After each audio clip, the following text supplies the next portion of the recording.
Today, I'm going to show you how to make an automatic mob grinder for your Minecraft survival and or creative world.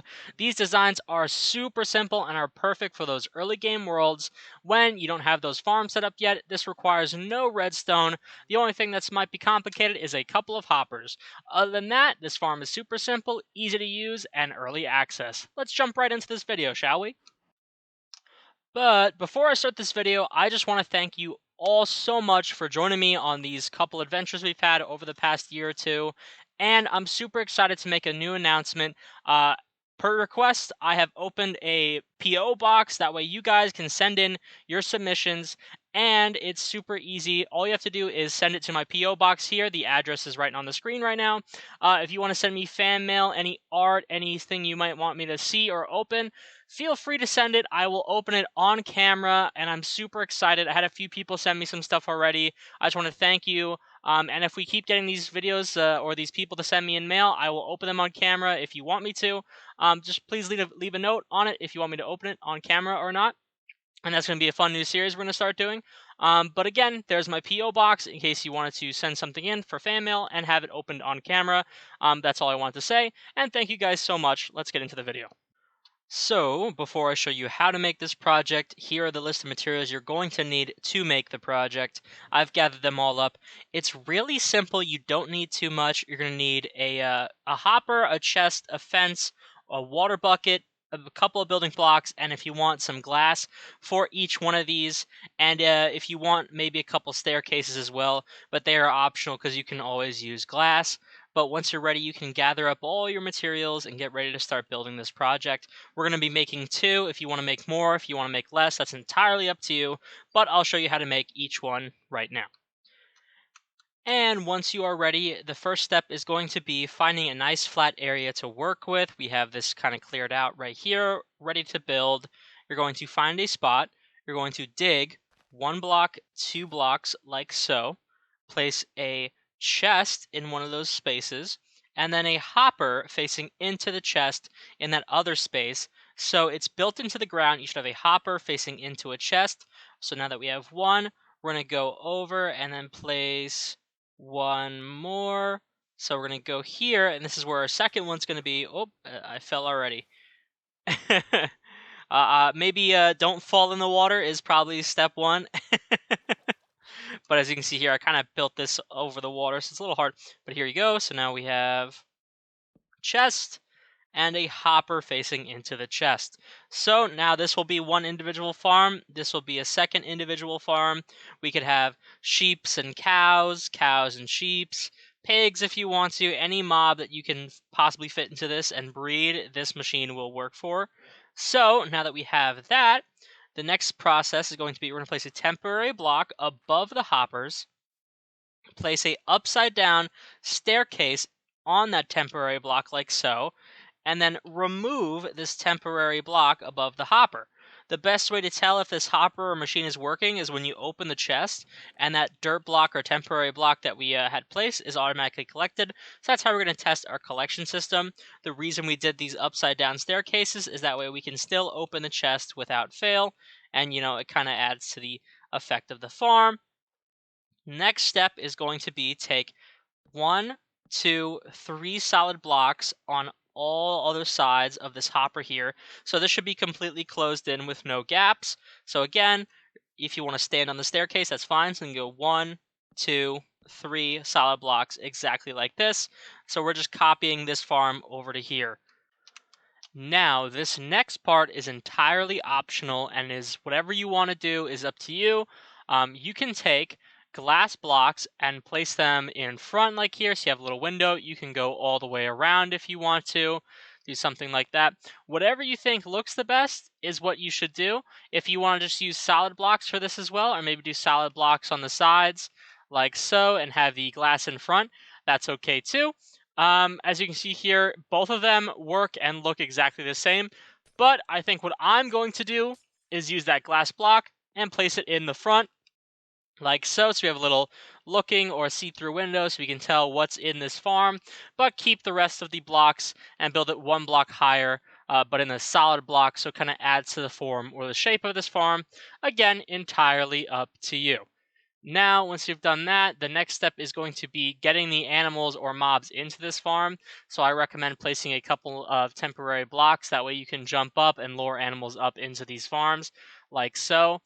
You can put any type of mob in here, but I think on this one I'm going to do sheep, and on this one I'm going to do cows. So let's go get 2 of each to continue this project.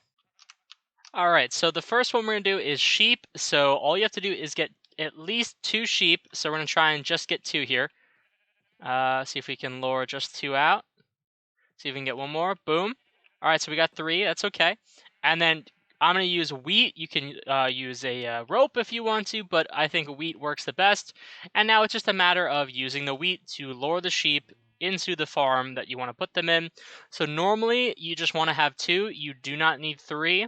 But since I got 3, I will take 3. It might speed up the process a little bit. But so you only need 2. You can't have 1. You need at least 2 for this to work, because you're going to breed them until we can get them to function correctly. And then once you have them over by your farm, it's just a matter of luring them in and kind of pushing them until they fall into the hole. It's definitely tricky sometimes, so this might take a little while. I know personally this is probably my least favorite part of the project, but that's okay. As you can see here, all 3 of them are kind of fighting me now to get in. Come on, come on, come on. Yes! All right, so that's 1. We have 3 more to get into this farm. All right, so we have 1. See if we can lure the other one in. Again, it's just holding the wheat and kind of guiding them, pushing them into the farm little by little. And there's no real better way to do this. You can maybe use water buckets, but I find the most efficient way is just to push them in the old-fashioned way.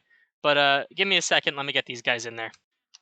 Alrighty, now that we have all 3 in here, I know it doesn't look like we have all 3. Oh, but there you go. You can see the heads kind of lined up. We do have all 3 in here. The next part of this project is very simple.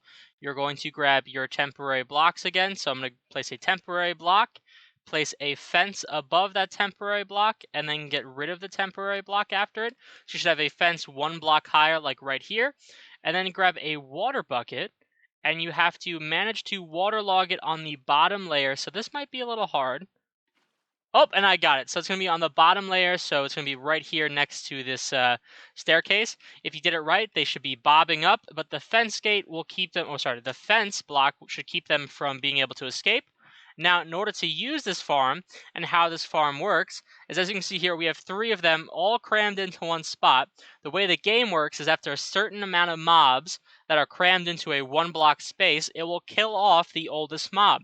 So if I breed these sheep right here, so we got 3, they'll create a baby, and then we'll keep doing this process after those babies grow up and keep breeding them and breeding them and breeding them until all of a sudden it'll start killing off the oldest mob. And after the oldest mob is automatically killed, it'll collect it right in this chest. But while we wait for that, since we did one for sheep, we're going to do the same thing here for cows. So let me go get a couple cows and repeat the same process like I did over here. It's very simple. Alrighty, so it took a few minutes, but after I got my 2 cows in here, so now we have our sheep going, and we're going to repeat the same process in case you managed to forget while I did it before. So here's how it works. We have our 2 mobs in this machine. You're going to take a temporary block and then place a fence in front of it. We're going to use a second fence as our temporary block, remove the temporary block, and then simply place a water bucket on the bottom half of this farm. That way the cows are bobbing up and down in this farm. So now that we have that, let's take our wheat and we can start breeding these 2 cows. Our sheep should have been bred already, so yep, so that we're going to wait for that baby to grow up, so it might be a minute. But all you have to do is continuously come back and keep breeding these, and then once it's at full capacity, I'll show you how this works. But now that we have them in the machine, we can technically get rid of these. As long as you're able to still breed them, or if you want to keep the temporary blocks, that's fine. I just like the way they look without it. So let's get these guys bred up, and then I'll show you how this works.